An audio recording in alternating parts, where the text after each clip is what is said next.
Good afternoon, everybody. I hope this video finds you and your family well and adjusting to our new normal. The video today is going to be focusing on self-care. This is part of our parent empowerment series. It's been going on since the beginning of COVID-19, and we will continue to go on until we are all changing back into some new normalcy. So today's video will teach you a little bit about how to take care of yourself. Just a little warning, this one's going to be a tad bit longer than some of the other videos that we've posted, but in it I hope you'll find some really helpful tips in helping to take some time and space for yourself to heal, because in this new level of vigilance that we're taking on a day-to-day basis, trying to help our young people adjust to a new schedule, adjusting to a new schedule ourselves, adjusting to working at home, changing all of our routines and our schedules that kind of gave us comfort and structure before, and also just trying to keep our environment clean and safe so that we can go about our day and be productive. All of these things require this heightened level of vigilance that tends to trigger in our bodies the release of a hormone called cortisol. And cortisol can have all kinds of negative effects on the body. So it can be helpful in that it motivates us, but long-term exposure to cortisol day in and day out through this event can have wreak some real havoc on our immune system and on our thinking and on our sleep and everything. So I'm going to show you a few tips today to kind of help keep that in check. First of all, I wanted to show you a technique called square breathing. Square breathing is a way that you can tap into the power that you have over your body and your stress level every second of every day. Your breath is your body's remote control. So to use this remote control, we're going to take a deep breath in for 3 seconds. We're going to hold for 3 seconds. We're going to exhale slowly for 3 seconds. Hold. Breathe in. Hold. Exhale. And hold. You're going to continue that cycle until you begin to feel relaxation kick in. You'll begin to feel your heart rate drop. You'll begin to be able to think more clearly and function better. If you find yourself getting anxious or angry, that's a good technique that you can take just a couple seconds out of your day to reset. Secondly, I wanted to just let you have permission to acknowledge your feelings. We've all got these crazy feelings right now. Maybe it's a feeling that you're feeling angry about something, or anxious, or you're feeling frustrated. It's okay to the people that you love around you to tell them, you know what, I'm feeling frustrated on like a level of about an 8 on a scale of 1 to 10 right now. And it doesn't have anything to do with you. It's just where I'm at right now. So if you could give me some grace and help me to, just kind of give me some grace during this time while I deal with this emotion, I would appreciate it.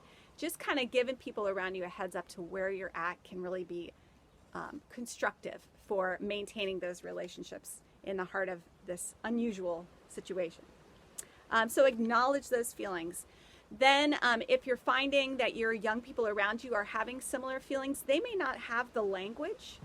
It's good to teach them to name their emotions and help them to express those. So if they're saying, if they're flipping out, you can say, seems to be like you're angry or frustrated, and help to give them a name to their emotions and actually ask them, so on a scale of 1 to 10, like, how are you feeling about this particular situation?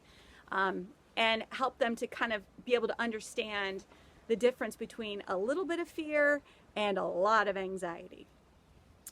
And then you can remind them of the supports that they can reach out to. It can be taking a walk, reaching out to friends via Zoom, or whatever platform that they're using. One thing I've done with my kids recently is to make a bucket list. So not only a bucket list for what I want to do after some of the restrictions are listed, but a bucket list for things I want to do while the restrictions are in place. Because the last thing I want to do is to get to the end of this whole thing and not have accomplished or changed anything about myself or my household. So I'm creating 2 bucket lists. One for what I want to get done while I have these restrictions in place within the 4 walls of my home, including the ways I want to improve and work on the relationships with my family.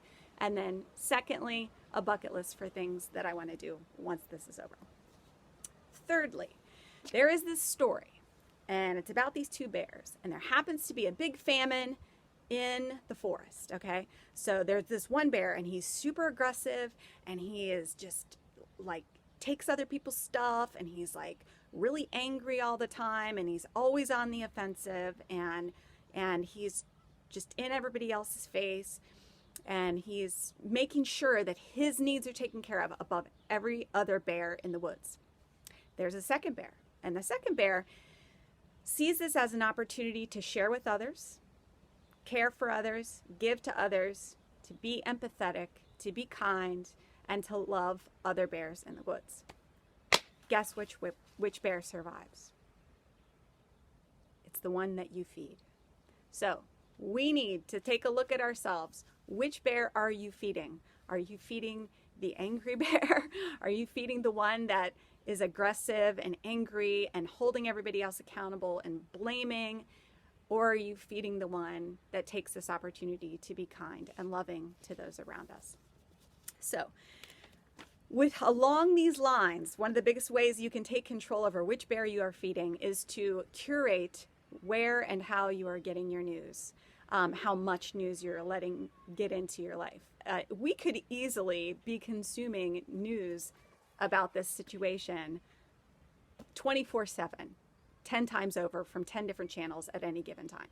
That is too much. You need to give your mind and yourself a break and find ways to be calm and kind and loving to those around you.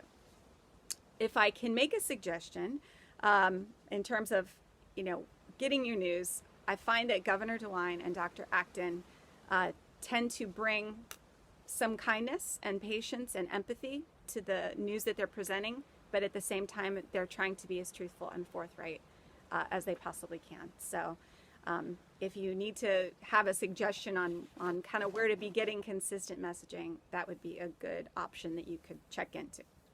One of the things that I find a lot of people are doing is politicizing this emergency, this pandemic.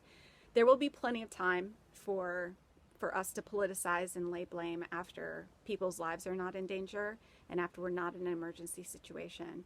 It takes a lot of energy to constantly be in that state of blaming and anger and aggressiveness like that angry bear. So decide which one you're going to feed and spend your time feeding that bear. One of the ways I like to do this is by finding humor, by finding positive and funny things going on. And if I may make another suggestion, watching one of the ways my kids and I bond is we watch Jimmy Fallon, The Tonight Show Home Edition. It's really funny. If you haven't checked it out, there's also John Krasinski's Some Good News.